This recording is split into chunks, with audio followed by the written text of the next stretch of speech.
How's it going, guys? Welcome back to this week's episode of Let's Talk. It's going to be part 2 of mine and Gareth's discussion of the Sega Megadrive and its games. So let's just jump right back into part 2, guys. Please enjoy. So, the next one I wanted to touch on, Jurassic Park. Do you remember playing Jurassic Park, G? I do remember Jurassic Park.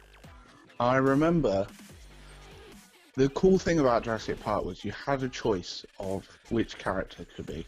So you could either be a Velociraptor or Dr. Alan Grant. That's it, Dr. Alan. And yeah, it was. I mean, I always preferred being the Velociraptor, but I think it was harder being the Velociraptor because you didn't have any guns. Yeah, you had to get in close, and your enemies all had guns, and you couldn't really heal properly and things like that. Yeah. It was always just a very cool game. It was. I really enjoyed it because I was also a big dinosaur kid as well, so I loved it. You were a proper dinosaur kid. I was a proper dinosaur kid. I used to love dinosaurs when I was a kid. So Jurassic Park was just because I loved the movie. So, I mean, Jurassic Park was released in 1993 by developers Blue Sky Software, and it was just your general side-scrolling platformer. For anyone out there who didn't play it, was just you go from left to right, or right to left on certain levels. Sometimes you had to keep going around and round, and dinosaurs would get in your way. And yeah, I mean, it's an interesting one because to a point it's a platformer, but on the other hand it's also kind of a shoot 'em up, because on the Mega Drive that's kind of how shoot 'em ups were. They were platformers. Yeah, I'll agree with that one. Guns. So it had another element to platform games from others, but it was a good game, and actually quite a good link in with the film, which was also excellent. I will agree with that. So now, yeah, that's carry on. Sorry. So yeah, now we come on to what is probably my favourite game on the Mega Drive. It always was anyway when I was younger. Do you know what that is, G? Is it Streets of Rage? It is not. Oh, wow. Is it Lion King? No. Or Golden Axe? It is Golden Axe. Golden Axe. Boom. I used to love this game as a kid. So. Did you? Yeah. Interesting. Yeah, I used to love it. Do you not remember me making you play it with me all the time? I do. I vaguely remember playing it, and it was probably because you made me play it. Because I don't know why I didn't like Golden Axe so much. I think I got frustrated with it. It was hard. It was a hard game. Yeah, it was really difficult. It was a tough one. There were little bits I used to like you used to be able to ride those eagle animal things. Yeah, there were dragons and things and stuff. And you had magic as well, didn't you? You could use magic powers, and each of the characters had a different element. Yeah. I mean, I think also the other thing was you've always been more into fantasy than I have. Yeah. I'll agree on that one. So the sort of genre appealed to you probably more than it did to me. See, I was more of a Streets of Rage fan, which I think we'll talk about in a bit. We will talk about that next, yeah. But yeah, I found Golden Axe frustrating, although it's probably not massively dissimilar to Streets of Rage in sort of gameplay. I think one of the things was, so for anyone out there who never played it, Golden Axe is a side-scrolling beat-em-up hack and slash arcade game, and it was released in 1989, and then in 1989 it was also ported to the Mega Drive and also a bunch of other consoles. And it is literally, you go left to right and you just kill everything. You use magic, and it was tough. But it felt like you could do a lot of things. Like, it was a game where you could actually grab your enemies and throw them. You'd have a weapon, you'd use magic. Depend on how much magic power you built up would depend on the different spells you used. I think we never completed it. I remember me and you one time, and it was only ever one time, we got to the final boss and we died. Yeah. Very quickly. And that was always the problem with Mega Drive games. Well, I say problem. It was one of the beautiful things about it, and one of the things that makes the Mega Drive so much more difficult is this: you can get so far, and you get so many lives, and maybe you get a few continues, but once they're gone, you're done and you start again. You know, I'm playing Metal Gear Solid on the PS4 at the minute, and I die and I just go back to where I was as many times as I like. Yeah. And it's much easier, and I play it now, and I'm like Metal Gear Solid, and I'm a bit like, oh, it's not actually that difficult when I think back to how difficult the Mega Drive games were. Yeah, man. Golden Axe being one of them. It was a tough one. So now Streets of Rage. Streets of Rage. I love Streets of Rage. It was a great game, because this was another one actually that we used to play with Dad a lot as well. Yeah, it was good. It was a good multiplayer game. You could play together. It was a simple beat 'em up. I mean, you've just described Golden Axe, and to be fair, the way you've described it, that's how I would describe Streets of Rage, but the genre's different. The sort of storyline is different. Yeah. And that probably appealed to me more. It was. But yeah. Yeah, because Streets of Rage, for anyone who doesn't know, who's been living under a rock, because you should know this game, was released in 1991. Once again, side-scrolling beat 'em up, and it was set. It wasn't fantasy. It was set in what was modern day. I mean, all the stuff seems pretty old now, but it was modern day. And basically, you were a policeman and a couple of other guys, and you basically had to take down this boss of an evil empire, which it was very simple premise, but it was good. Yeah, it was good fun, and the levels were good, and they sort of different enough. And so you had things like going on the cruise ship. You had bits where you were on an elevator. So there were good variations in the levels. But I just remember being able to play that and have real fun with somebody else as well. You didn't have to play it on your own. Yeah, and, it was awesome. And it was achievable as well. I remember completing that one. Yeah, and me. It's one of the few games I really remember finishing that game off and achieving something on the Mega Drive. One of the things I liked about it was that actually when you beat the big boss at the end, your character actually becomes the boss. Yeah, that was cool. And so what was quite cool was if you played 2-player, and I always remember this, if you played 2-player and you beat the boss with 2-player, you then had to fight each other for the title of boss. Yeah, and which was clearly me, because... yeah, because I never won that one. Little brother. No, sorry about Little brother and all that, just, you know. One of the other things that Streets of Rage revealed to me is that I didn't know how many apples they hid under phone boxes in America. So now every time I go, I try and look under a phone box to see if I can find an apple. An apple or a cooked piece of meat as well on a plate. Yeah, that was a good one. Yeah, a turkey leg. Just a turkey leg, cooked to perfection on a plate. Yeah. Under a phone box. The obvious place to keep it. As you do. No one's going to look there. So, the next one I wanted to quickly touch on. Now, I'm sure you remember this. RoboCop versus Terminator. What a game. It was a good one. It was such a good shoot 'em up. I mean, it was probably my first shoot 'em up as well. And I don't know many people that played it. I don't know if it was one of the really big popular games, but it was one that we loved. The advantage of having unlimited bullets always made it more fun. Yeah. Loads of different guns. Weapons. Yeah. Yeah. Interestingly, I played that kind of as an adult. I went back to it, and the guns that I loved as a kid, so I called it the ketchup gun. The one that shot little red lasers. Yeah, but it sort of made a noise like a ketchup bottle as well. So it was the ketchup gun. Was my favourite as a kid. But actually, going back, there was one gun where you could fire loads of bullets and then just walk, and the bullets would follow you. And that's probably my favourite gun now. I remember there being a laser which would make enemies just disappear, like a portal almost as well. But, yeah, that was good, but you didn't get that till quite late in the game, did you? Yeah. So, but it was a really good, fun game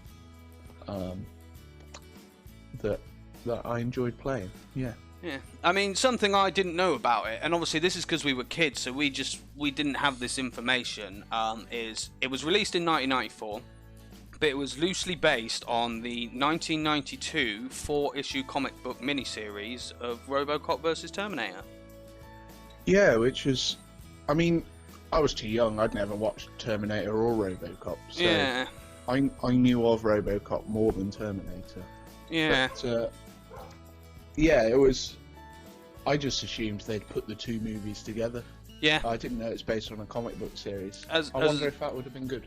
a kid, I pretty much thought the same thing. I didn't. As a kid, obviously, you just didn't know. But yeah, so I thought that was quite interesting. I thought that was a good one. So three more games. Three more games I've got to just mention. The Lion King. The Lion King. The Lion King. It's an interesting choice to talk about The Lion King, but it was a really well put together game. And like Jurassic Park, and I have to say this about a lot of Megadrive games, they did movies into games really well. Yeah. Better than, I think, most consoles. If you had a movie, they could turn that movie into a really decent game on the Mega Drive. I mean, it was simple, it was the Mega Drive, but they were always good fun, they always, looked good. One of the things about The Lion King was kind of how colourful and how It good was. it looked. It was so colourful, wasn't it? Like the colours just popped. Yeah. To put it simply, like they were really bright. Like they didn't like mold together and things like that. You could tell what everything was, and it felt Disney. Like, to put it simply, like it did, yeah. And Disney did make really good games on the Mega Drive, but to get a Mega Drive game to look that good is quite difficult. I mean, if people go back and look now, they probably won't get the same excitement. But in those times when that console came out, that was almost as good as it could look. Yeah. I think one of the things that always astonished me, and I mean, I don't think I appreciated it as much as a kid, but now, is the music of that game. So for anyone who doesn't know, it was released in 1994, so what, you're looking at 23 years ago now? Yeah. That's quite a long time ago. It was, wow. Yeah, that makes this over 2 decades ago that was released. But it was the music, and the one that always stands out to me is the second level where you're jumping across all the giraffes and stuff, which was always really tough. I hated that level. It was really solid. But it was a difficult game in general. But yeah, that always I struggled with. But the music on that is I Can't Wait to Be King, that song. And it sounds phenomenal. Like, you know that song when you hear it. I'll just play a bit for you now, guys.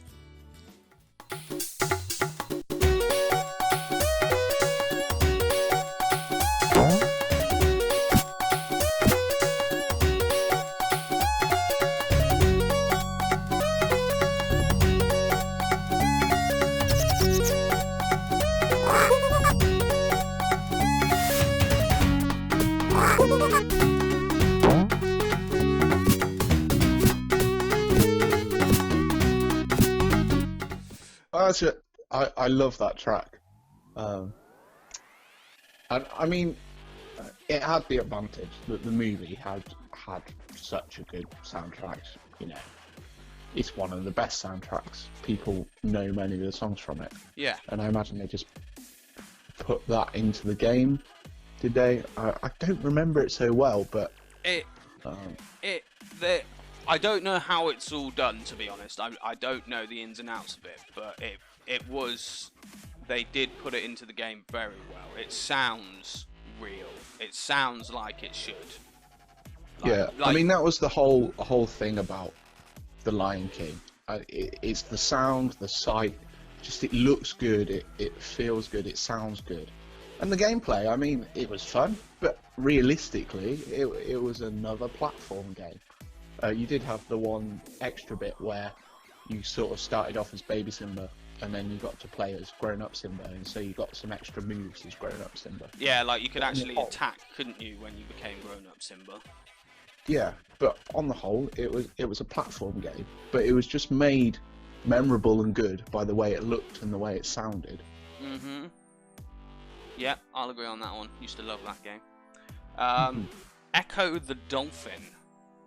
Ecco the Dolphin. Now, I wanted to bring up Ecco the Dolphin.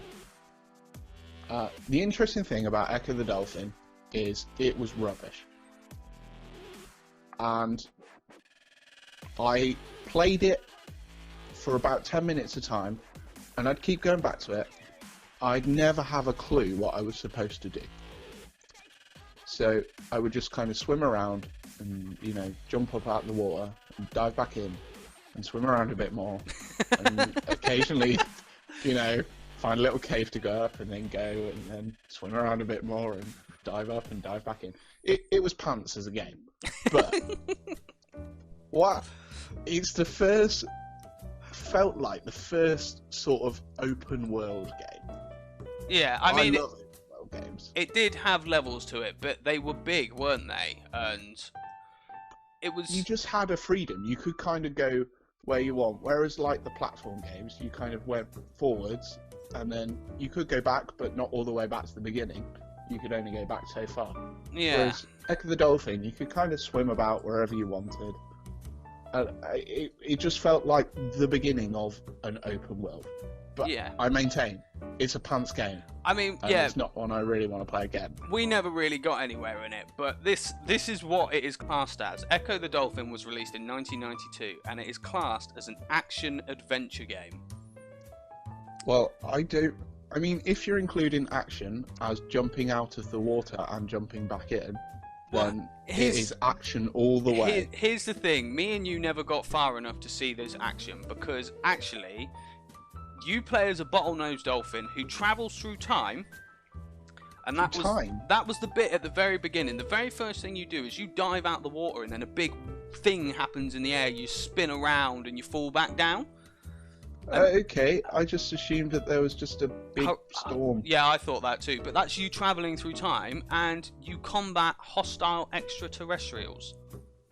The final boss in that game looks weirdly similar to the Xenomorph from the Alien franchise, and it is like just this big alien head that you fight in the middle of the screen, and you fight this big alien head in the middle of the screen. And the obvious hero to fight an alien head is a dolphin. That is an interesting thing about Sega. They just pick. They had some weird ideas, didn't they? They did. They did. You know, we kind of like games being as realistic as possible now, but in those days, weird was good. So, but yeah, I don't really remember that about Ecco the Dolphin. I just remember swimming around, not really having a clue what to do. There was no clear direction, but it just felt like you had a bit of freedom, and that's why I kind of remember it. It was good in there. You know, it's as open world as you could get for that sort of console. Yeah, I'll agree on that one. So the final game I want us to talk about today. Oh, it's been a long one today, but you know, I love this subject, so we're just gonna have a long one today, guys. Sorry, you're getting a good history lesson on the Mega Drive for anyone who didn't play. Go play a Mega Drive; it's amazing. Aladdin, another Disney game. Another Disney game. Aladdin. They did a good job again. I mean, as I said, movies made for the Mega Drive worked really well. Yeah. I don't quite know why, and I don't ever remember playing other movie games on other consoles that quite matched how much I enjoyed movie games on the Mega Drive. But yeah, it was a platform game. It looked and sounded good again, and it was enjoyable. Also, Disney lends itself well to platform games. Yeah. Just the whole adventure of the movie itself, particularly if you've seen the movie, you get that adventure in a platform game, and that's what a platform game's supposed to be. It's supposed to be a feeling of fun and adventure. So Disney games worked well for that. Yeah, I'll definitely agree on that one. So Aladdin was released in 1993. It follows the film exceedingly well. It is the third best-selling game on the Mega Drive with 4 million copies sold. It's the third best-selling game. Third best-selling game with 4 million copies sold. And I always remember this game being solid. More solid than Lion King, more solid than anything else. I always remember this game being so difficult. And the one bit that I always remember never getting able to pass, and I'm sure anyone who's played it will understand my frustration, was the magic carpet level where you have to escape the cave. Yes. And the lava's chasing you and you have to go up and down. It was a nightmare. Absolute nightmare. Yeah, it was a really difficult game. It was solid. But, you know, once you got past those really tough bits, and I don't know if the whole game was tough, or if just you had specific moments throughout the game where you go, I can't do this. You know, you want to fall into a heap and cry, or throw the controller across the room, which was a lot more difficult when they weren't wireless, so you kind of throw it and then take the whole Mega Drive with it. Yeah. But, yeah, you would just have moments in games like that, and Aladdin was particularly tough. But it was a good one, and I did enjoy it. I did enjoy it. Yes. Now, there are plenty of other games on the Mega Drive that we haven't mentioned, things like NBA Jam, the NFL games, Altered Beast was another one I liked, obviously Mortal Kombat, but there's not really much we can say about Mortal Kombat that everyone doesn't really already know. It's such a classic of a game, you know. Same with Street Fighter 2. It's not changed much either, Mortal Kombat. It's not. It's still the same premise. They've just added a few more things in, but it's effectively the same game. Yeah. Its bare bones are the same. It hasn't changed in the same way that like Sonic has changed and things like that, you know. Like, no. Which I think shows a good game. It got it right first time, and when we've got it right, let's not change the core aspects. Yeah, I think that's true. I mean, you can tell how good a game is from the test of time. That is one of the best ways to tell anything in history, is how well it stands the test of time. Yeah. And, you know, Mortal Kombat did that. And I would say the Sega Megadrive as a whole shows how good a console it was by how well it's lasted. Sega recently re-released it with built-in games, which is cool. Sega are also releasing games on Android now. They've got Kid Chameleon and Sonic free to play as well if you want to, or you can pay to get rid of the adverts.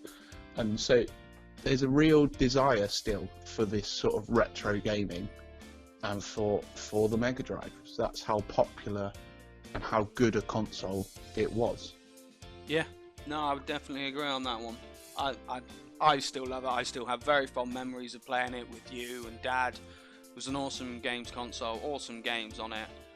Can't really complain on that one, to be fair. It was just difficult, especially as like a 4-year-old. It was difficult, but yeah, we had it a long time and we put a lot of hours into it. And I think we had that console for, well, that was our console until the PlayStation 1 came out. And we didn't get the PlayStation 1 till sort of 3 years after it was released because we were poor. But yeah, so it was popular. It was indeed. But yeah, well, I think that's a good place to call it. It's been an exceptionally long one today, so sorry about that, guys. But you know, me and Gav have a lot of fond memories of the Mega Drive, and I thought it'd be a real good subject. And yeah, I thought Gav would be the best person to do it with, since me and him played it so much. But yeah, so I'd like to say thank you to Gav for joining me today. It's been an absolute pleasure. Okay, thank you. Thank you for having me. Not a problem. Anyone out there who's never played a Mega Drive, go play a Mega Drive. Do it now. Do it. Do it. Or at least, if nothing else, just download the games that they're releasing on Android, if that's the best you can muster. I mean, I would personally put a controller with them, but yeah, at least try them on there. Yeah, I mean, there are always emulators and ROMs out there, but once again, I do not condone using that. This channel does not condone illegally using ROMs, so that's... No, this channel does not. I do. I think it's a great idea. No, this channel does not condone we it. do not condone it.